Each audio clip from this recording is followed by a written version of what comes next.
क्या आप जानते हैं महाबली हनुमान जी एक समय अपनी ही शक्तियों को भूल गए थे? क्यों और कैसे? आज सुनिए उनका अद्भुत बालपन और वो रहस्यमयी साप। हमारे पौराणिक इतिहास में महाबली हनुमान जी का जीवन असाधारण और अलौकिक घटनाओं से भरा हुआ है।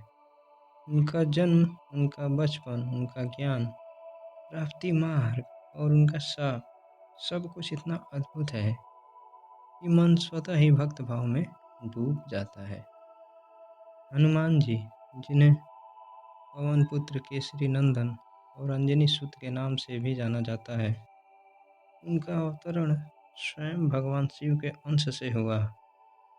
अंजनी माता ने अनेक वर्षों तक कठोर तपस्या की, तभी उन्हें ईश्वरीय वरदान स्वरूप जो पुत्र प्राप्त हुआ, वही थे महाबली हनुमान।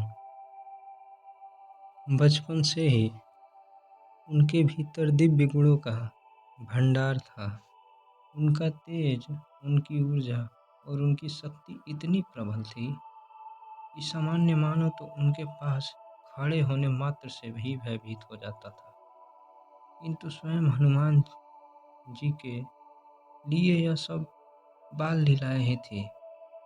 एक दिन हनुमान जी आकाश में खेलते खेलते ऊपर उठे, तभी उनकी दृष्टि उस तेजस्वी लालिमा लिए हुए सूर्यदेव पर पड़ी। बालक मन ने सोचा, यह तो बहुत सुंदर चमकीला लाल लाल फल है, इसे तो मैं खा जाऊं। इतना सोचकर वे आकाश से वेग की तरह आकाश की ओर बढ़ने लगे। संपूर्ण देवलोक आश्चर्यचकित था कि यह बालक आखिर कौन है जो इतनी तेजी से सूर्यदेव तक पहुंच रहा है। इंद्रदेव ने यह दृश्य देखा और चिंतित हो उठे। सूर्यदेव को कोई हानि न पहुंचाए, यह सोचकर उन्होंने तुरंत अपना वज्र उठाया और हनुमान जी पर प्रहार कर दिया। वज्र के आघात से हनुमान जी की ठुड्डी घायल हो गई और वे बेहोश होकर धरती पर गिर पड़े। पूरे ब्रह्मांड में हाहाकार मच गया।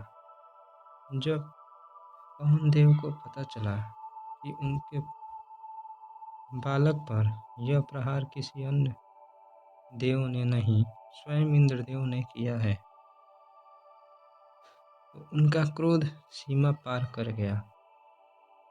उन्होंने पूरे ब्रह्मांड से वायु का संचार रोक दिया। हवा रुक गई, प्राणियों को सांस लेना कठिन हो गया, पेड़ पौधे मुरझाने लगे। देव, मानव, गंधर्व, नाग, सभी जीवन में कठिनाइयां आ गए। देवताओं को समझ आ गया कि यदि पवन देव शांत न हुए तो सृष्टि का संतुलन ही बिगड़ जाएगा। सब देवता पृथ्वी पर उतरे। उन्होंने पवन देव से क्षमा मांगी और साथ मिलकर बालक हनुमान को अनेक अद्भुत वरदान दिए। ब्रह्मा जी ने उन्हें अवध्य बनाया। विष्णु जी ने अपने चक्र की शक्ति का अंश दिया। अग्नि ने आग से अप्रभावित होने का वर दिया। वरुण ने जल में अजेयता प्रदान की। कुबेर ने असीम शक्ति और भंडार दिए। इंद्र ने भी अपना वज्र प्रहार वापस ले लिया और कहा कि हनुमान जी, तुम्हारा शरीर अब मेरे वज्र से भी कठोर रहेगा। इन्हीं घटनाओं के कारण उनकी ठुड्डी पर पड़ा हुआ निशान हनुमान नाम का आधार बना, क्योंकि हनु का अर्थ होता है ठुड्डी। कुछ समय बाद जब हनुमान जी को पता चला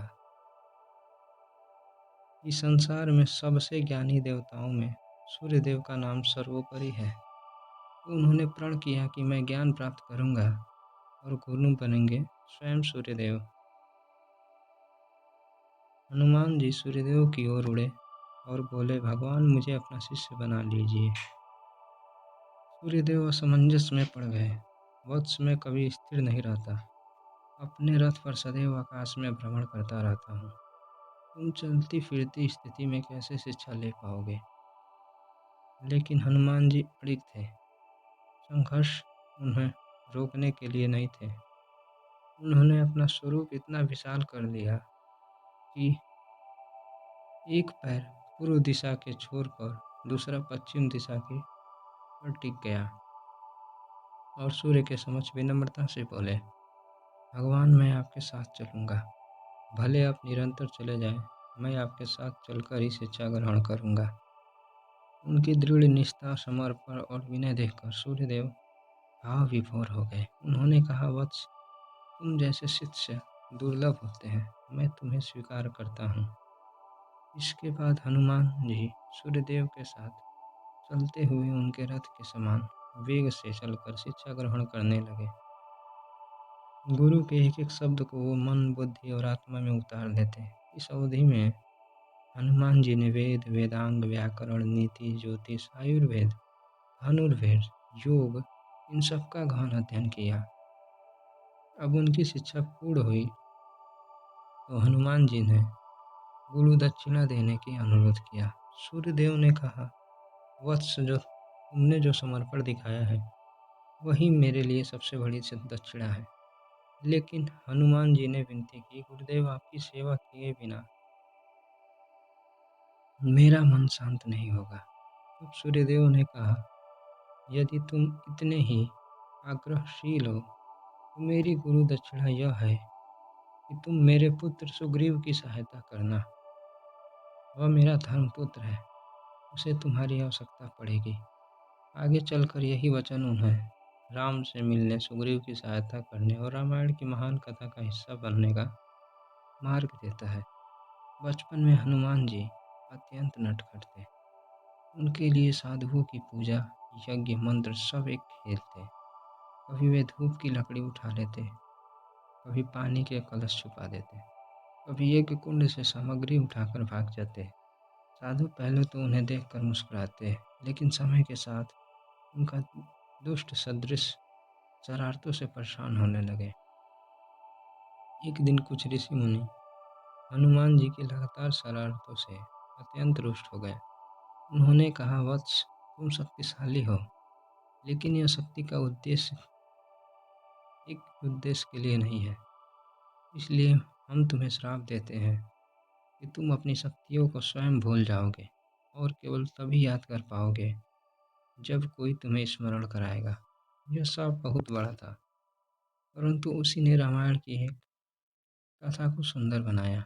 यदि हनुमान जी शापित रहते होंगे तो अकेले ही लंका का अंत कर देते, रावण का वध कर देते और राम जी की भूमिका गौण हो जाती। इसलिए ऋषियों का यह श्राप वास्तव में भविष्य की लीला का मार्ग प्रशस्त करता है। हनुमान जी का बाल्यकाल केवल शक्ति का प्रतीक नहीं, बल्कि यह दर्शाता है कि विनम्रता, समर्पण, गुरु भक्ति, धैर्य और संयम ही महान मार्ग को तैयार करते हैं। उनका जीवन यह भी बताता है कि शक्ति सभी तभी सार्थक है जब वह धर्म और भलाई के लिए प्रयुक्त हो। आशा करता हूँ वीडियो पसंद आई होगी, तो लाइक सब्सक्राइब जरूर करें। धन्यवाद।